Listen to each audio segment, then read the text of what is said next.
Welcome to my channel. I'm Scott, and in this video I am going to walk you through the process of valuing American Waterworks stock by analyzing their financial statements and dissecting their financial ratios so we can determine if it's a buy or a sell. American Waterworks is a public utility company that operates in the US and Canada. Most of its services are locally managed and regulated by the specific state it is operating in. It also owns subsidiaries that manage municipal drinking water and wastewater systems.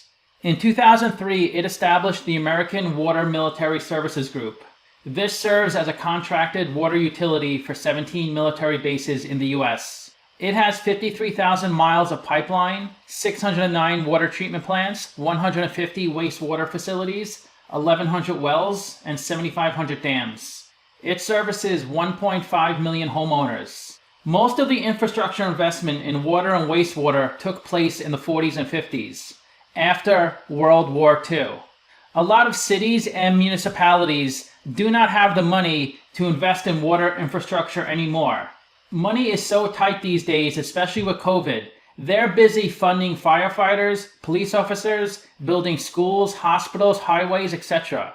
The reason companies like AWK are important is because they build and fund the infrastructure, and then they are guaranteed to get paid from the residents and businesses in that town. It is the same as a regulated gas and electric company. These regulated utility companies are like legal monopolies since they are controlled by the government. The company also offers its expertise to avoid water contamination, which is a really hot topic right now. From 2014 to 2019, Flint, Michigan had elevated levels of lead in the water, and it killed 12 people. Situations like this thrust AWK into the spotlight, and its services become even more important. The company is headquartered in Camden, New Jersey, and was founded in 1886. It started trading in 2008 and can be found on the New York Stock Exchange, Mexican Bolsa, Deutsche Börse, Xetra, Vienna, Euro TLX, Sao Paulo, and London Stock Exchange. Let's get started with the model. This is a large cap company, 32 billion market cap. They're trading at 178 a share, and they have 182 million shares outstanding. Let's look at the financials. The way you value a company is you estimate the free cash flows into the future, and then you discount those numbers back to today's value. That's what we're doing in this video. And free cash flow is cash flow from operations minus capital expenditures. So they do have negative free cash flow because they're investing a lot in CapEx every year. Net income is the profit or loss on the income statement. It's revenue minus expenses, and that goes up nicely each year. Revenue is the sales for the company, and that also increases at a steady rate. This is the company's income statement. The top line is the revenue, the sales. Here's a breakdown of their 2020 revenue. $3 billion of their revenue comes from water services, $1.9 billion from residential, $600 million for commercial, $147 from fire service, $133 industrial, and $201 public and other. It also had $185 million of wastewater services.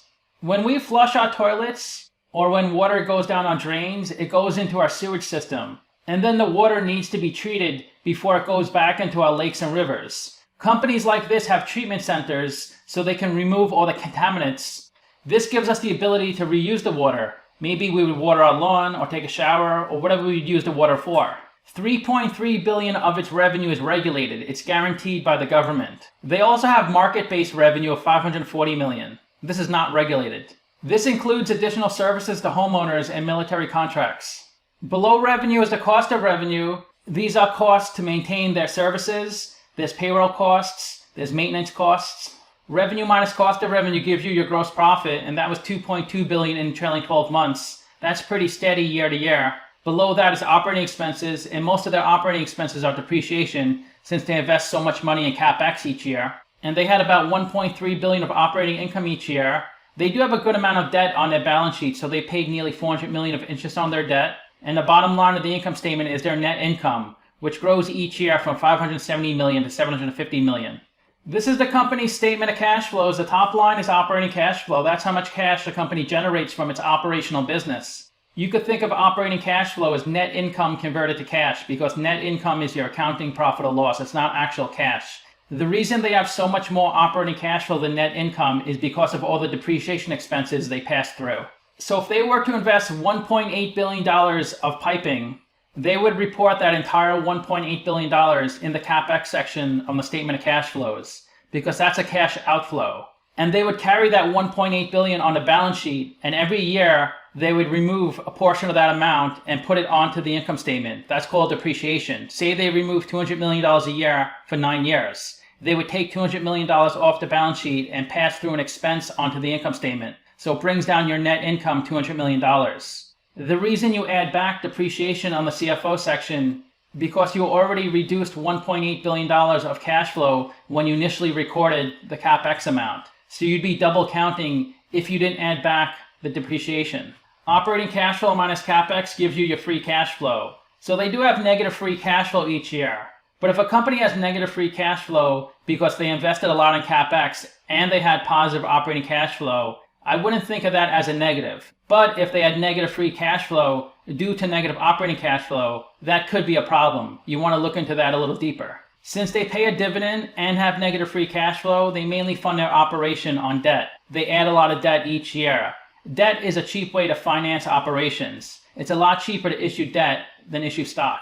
They have $6.5 billion of equity on their balance sheet. They raised $6.7 billion from issuing stock. They only have $100 million of retained earnings.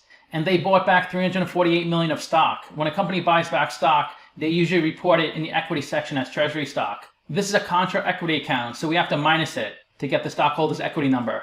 Let's look at the capital structure. $7 billion of equity, $11 billion of debt. They're 38% equity, 62% debt. And their weighted average cost of capital is 5.77%, and that's a discount rate we're going to apply to the future cash flows. Regulated utility companies tend to have low WACCs. They're pretty low-risk investments. We estimated 4 years of future free cash flows. We also estimated a terminal value, which is all cash flows past year 4. That's $15 billion. We discounted those numbers back to today using the weighted average cost of capital. We get a value of the company of $13 billion. We divide that by 182 million shares. And we get a calculated stock price of $74. They're trading at 178, so they're trading at a 142% premium. It's a sell according to the model. According to Simply Wall Street, the average analyst projects their revenue to grow 5.8%. I grew their revenue 5.8% each year up through 2024. The average company converts 10% of their revenue to free cash flow, so I just took 10% of their revenue to get their free cash flow numbers. I know they have negative free cash flow most years, but that's because they're investing so much back into their business. If they elected not to invest back into their business, they would have lots of free cash flow. So I'm just going to assume they didn't invest in CapEx for the next 4 years. That's really the only way to value this company. Simply Wall Street values the company at $97 a share. They're saying it's 83% overvalued. 8 analysts priced this stock and the average price target was 181. So pricing a stock is a lot different than valuing a stock. People don't always pay for what a stock is worth. People just pay what they perceive the stock is worth. Some people may only think it's worth $100, but they're still willing to pay $177 because they know the market's going to push the price higher and they could resell it at a higher price. The stock has pretty much only gone up since 2008, and it's gone up a lot the past 3-4 years. It was originally part of a bigger company in 2008, but then it was spun off into its own IPO. The stock is up the past 52 weeks, about 25%, but in March was its low point. They reported their annual earnings at the end of February, so they must have had good earnings because the stock went way up right after that. And then in May, they raised their dividend. So I think that was a good sign to investors, and the stock price got pushed up way higher. It got close to $190 a share, but it's come back down since then. They pay a 1.35% dividend, and they raise their dividend each year from 38 cents in 2016 up to 60 cents currently. And they pay out 58% of their net income. So it does seem like a dividend they can continue paying. We can't look at their dividend over free cash flow since they're investing so much back into their business and they have negative free cash flow. Their industry pays a 1.6% dividend, so they're a little lower than their industry, and analysts are forecasting for their dividend to grow to 1.5% in the next 3 years. Utility stocks tend to have low betas. Their beta is 0.23, which is really low, so the stock is not volatile. It's gone up 27% in the last 52 weeks, while the S&P went up 35%. The 52-week low was 131, the high was 189, and the stock is trading between its 50-day and 200-day moving average. Only about 800,000 shares are traded each day on this stock. Almost all the shares outstanding are on float. Institutions own most of the stock, 87%, and a little over 1% of the shares are shorted. And this stock has done really well the past year, 3 years, and 5 years, up more than its industry and the market. Analysts are projecting their earnings and revenue to grow a little more than its industry.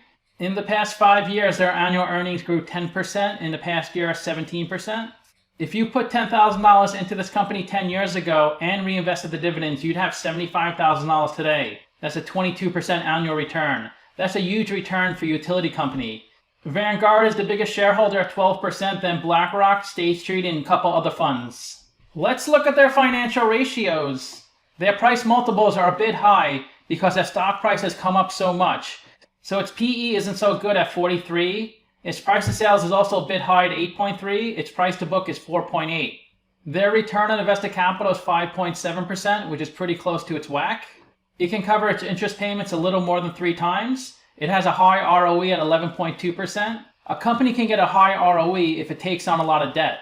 Utility companies tend to have low current ratios. Theirs is 0.9. Their quick ratio is also 0.9. They don't have a lot of cash on their balance sheet. They have $500 million in receivables. So they did have negative free cash flow, negative working capital, and they have to pay a dividend payment. So they're short about $1 billion. So they're probably going to take on some debt to fund that. So to summarize, I have them trading at 142% premium. But I personally have bought stocks that I thought were overvalued because I buy sometimes on momentum. If I see a lot of people going into a certain stock or a certain industry, I may pick it up, especially if it's a good company, because I know in the long term, that company's stock will probably go up. And just based off of momentum and people just pouring money into a certain stock or certain industry, you could make a lot of money. But I really don't like timing things. I prefer to buy and hold. And this is a really important industry, cleaning water, because it could save lives and keep people healthy. And we need it to live. So people like to invest in stocks like this, especially big institutions. It's an ESG stock. And this is the biggest water company that's publicly traded. If you're looking to get exposure into water, this is a great company for that. I rank their free cash flow as 1 out of 10, their revenue 7 out of 10, and their ratio is 3 out of 10. So let me know what you think. Give this video a like, subscribe, or comment below. Also, if you'd like to get a custom valuation or just support the channel, you can become a member by clicking on the link in the description below. Thanks for watching.